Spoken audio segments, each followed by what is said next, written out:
मंचासीन सभी महानुभावों को मेरा सादर प्रणाम। साथ ही सभी गणमान्य जनों एवं रिसर्च स्कॉलर्स को भी मैं सादर प्रणाम करती हूँ एवं अपने गुरुदेव पंडित श्री राम शर्मा आचार्य जी के श्री चरणों में प्रणाम करते हुए एक बार गायत्री महामंत्र बोलने की अनुमति चाहती जी। ओम भूर्भुवः स्वः तत्सवितुर्वरेण्यं भर्गो देवस्य धीमहि धियो यो नः प्रचोदयात्।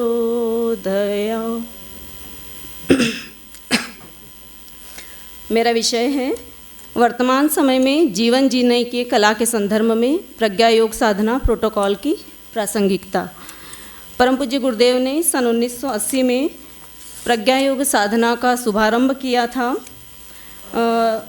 जो वर्तमान समय में जिसको हम जीवन साधना भी कह सकते हैं। आज के समय में शिक्षा, स्वास्थ्य, रोजगार आदि के लिए जितने प्रयास हुए हैं उतना ही इस निमित्त भी होना चाहिए था कि व्यक्ति अपना जीवन कैसे जिए। और जीवन साधना एक नगद धर्म परम पूज्य गुरुदेव ने बताया है। जैसे इस हाथ दे और उस हाथ लें का नगद सौदा, इस मार्ग पर चलते हुए हर कदम पर फलित होता रहता है। अपने मस्तिष्क में जिस प्रकार की विचारधाराएं उठती, बनती और जमती हैं, इसे देखना और समझना अत्यधिक महत्वपूर्ण है, क्योंकि इसी के आधार पर तो जीवन की दिशाधारा बनती है। मनुष्य अपने भाग्य का निर्माता आप है। यदि वह जीवन जीने की कला सीख जाए तो वह मानव से महामानव बन सकता है। और वर्तमान में शरीर को निरोग रखने के लिए व्यायामशालाओं, स्वास्थ्य केंद्रों से लेकर अस्पतालों तक की अनेक व्यवस्थाएं तो देखी जाती हैं। औद्योगिक, वैज्ञानिक, शैक्षणिक, शासकीय प्रबंध भी अनेक हैं, पर ऐसी व्यवस्थाएं कम ही देखी जा रही हैं जिनमें चेतना को परिष्कृत एवं विकसित करने के लिए सार्थक, समर्थ एवं बुद्धि संगत उपाय बन पड़े हों। प्रज्ञा योग साधना एक ऐसी ही विधा है, इसे बोलचाल की भाषा में हम जीवन साधना भी कह सकते हैं। प्रज्ञा योग साधना में शरीर को तपाने, मन को साधने और अंतःकरण को बंधन मुक्त कर विराट के साथ तादात्म्य स्थापित कर सकने योग्य व्यापक बनाया जाता है।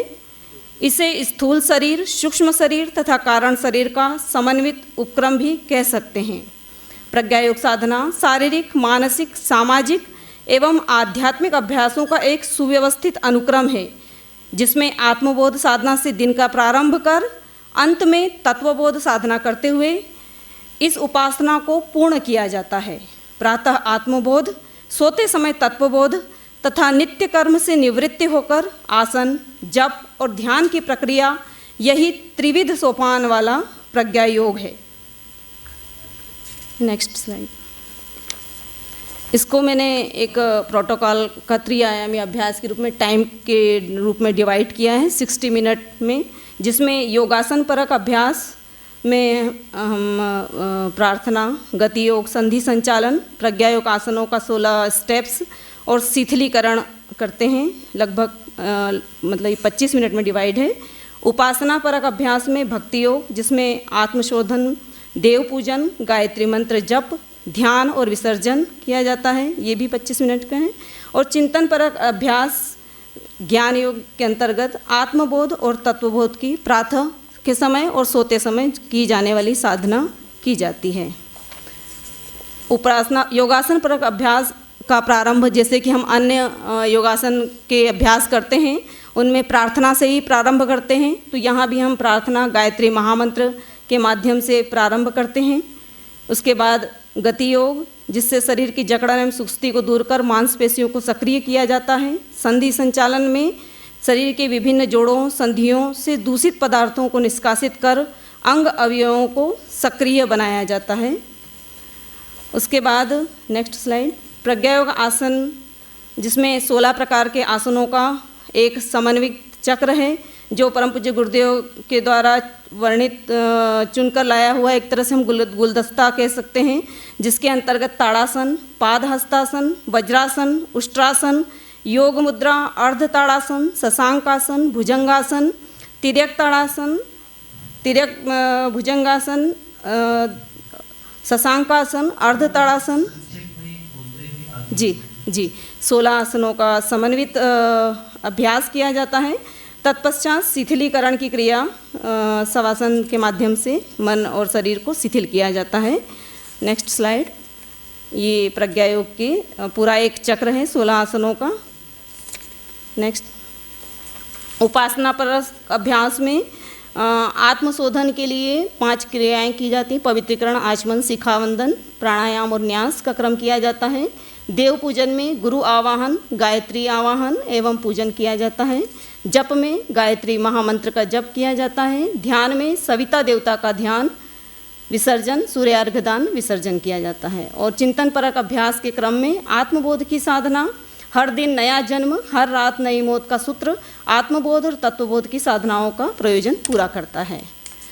और कंक्लूजन है, उपसंहार। निष्कर्ष रूप में हम ये कह सकते हैं कि जो प्रज्ञा योग साधना प्रोटोकॉल को अपनाकर वर्तमान समय की अस्त व्यस्त जीवन शैली में परिवर्तन करके संपूर्ण जीवन को सरल, सहज और सुगम बनाया जा सकता है। इसमें कर्मयोग, ज्ञान योग और भक्ति योग तीनों का सर्वोत्तम संगम है। Okay sir. साथ ही यह जीवन जीने की आदर्श कला भी है। यह साधना व्यक्ति को जीवन का बोध कराने में समर्थ है, अतः जीवन जीने की कला में निश्चित ही यह साधना उपयोगी सिद्ध हो सकती है। Thank you sir. बहुत बहुत धन्यवाद मैडम। क्योंकि ये प्रज्ञा और जिस संस्थान से आप हैं जी, वहाँ गुरुदेव का जो तप है, जो उनकी शिक्षा है, उससे कोई टिप्पणी नहीं की जा सकती, इसमें मुझे कोई टिप्पणी नहीं। जी सर। नंबर 2, आपने रिसर्च पेपर के रूप में वर्तमान समय में जीवन जीने की कला प्रज्ञा योग प्रोटोकॉल, जी सर।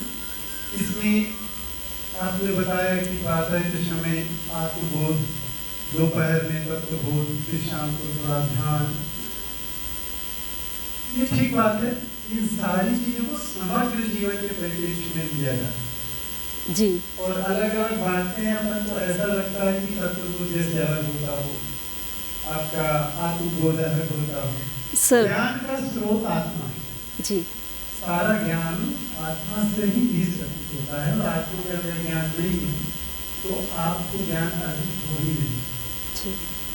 ये बेसिक प्रिंसिपल है जी। आचार्य श्री के कामों में हमको 1% भी संशय नहीं, हम 100% जी उन्हीं सबके माध्यम से हम आजकल यहाँ बैठे हैं और ज्ञान अर्जन किए हैं। जी। तो शोध पत्रों को और क्लियर बनाना चाहिए। प्रोटोकॉल की आप बात करते हैं, सीधी प्रोटोकॉल 16 इसमें जो आसन दिए गए इनकी वैज्ञानिक जी। वैज्ञानिकता तो है ही है, उनमें कुछ ऐसा नहीं है वैज्ञानिक। सबसे बड़ी चीज तो यही है हमारे यहाँ कि हमारे यहाँ जो योग है वो पूर्ण वैज्ञानिक है, लेकिन हम लोग चूंकि बहुत सारे वैज्ञानिक उत्पन्न हो गए हैं तो अपना अपना विज्ञान उसमें थोड़ा थोड़ा लगा। तो कोई डाउट नहीं है, अच्छा प्रेजेंटेशन है। इसको थोड़ा इस दृष्टिकोण से थोड़ा सा समझ जी आशा है इनमें सब में काम हुआ है। जी जी सर। तो सिस्टमैटिक रिव्यू के बेस पे अगर इसको करें तो बहुत अच्छा है। नया प्रोटोकॉल दे रहे हैं आजकल, बहुत सारे प्रोटोकॉल आ रहे हैं, गवर्नमेंट ऑफ इंडिया ने दिया है, हमारे सुधार की भी प्रोटोकॉल बना रहे हैं, आपने भी बनाया, अच्छा है। और प्रज्ञा योग में तो कोई डाउट ही है, इसलिए टीम नहीं कर रहा हूँ, जी। थोड़े से suggestion. Okay sir, thank you. धन्यवाद।